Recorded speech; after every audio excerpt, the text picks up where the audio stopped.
We are joined by Mike Studeman.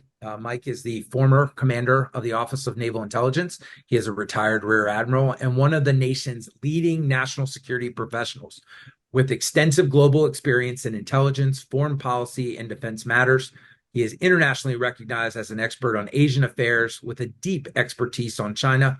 I had the privilege to work with Admiral Studeman several times during my career. He's one of the smartest and greatest leaders that I had a chance to work with. So to have him on this podcast is pretty cool for me. Admiral, thank you very much for joining us.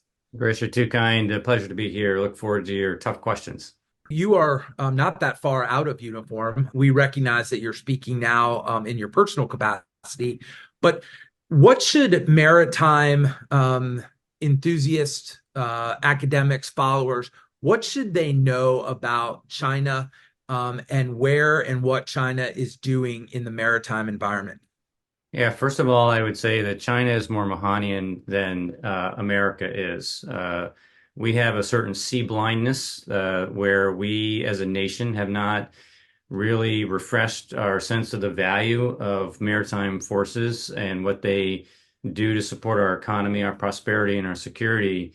And the Chinese have realized that maritime powers are great powers, and they have committed a huge transition strategically from being a land-centric force that emphasized armies and funneled a lot of money into those forces and has built up the largest navy in the world by volume, and with a grand purpose in mind, which is to be able to achieve mastery in the world and to displace the U.S.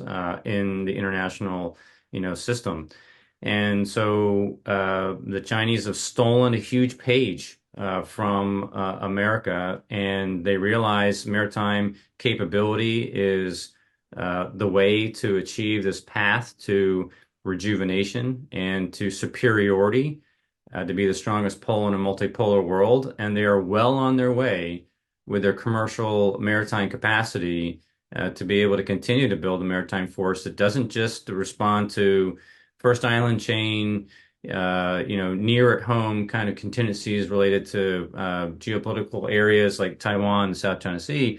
But this is a global phenomenon that we will see the Chinese Navy in far-flung places as they protect their Belt and Road Initiative and their lifelines that go all the way around the world now. So America needs to have a rejuvenation of its own and understand how important maritime power is and invest in it. And that means building back up our industrial base, which takes many years. We're behind, and we will regret that we did not respond sooner to this kind of challenge from an autocratic society over there in China. Are we ready to compete with China?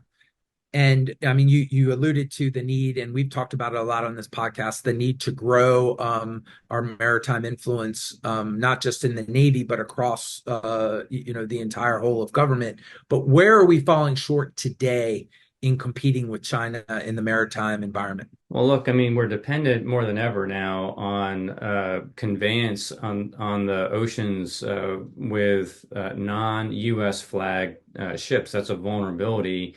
In a previous, world, maybe 20 years ago, post-Cold War, China not yet moving out or showing all of its cards, everything globalized, that would work. But these days, with the Chinese dominating more and more of the commercial conveyance in the maritime industry, we are in a much more vulnerable position.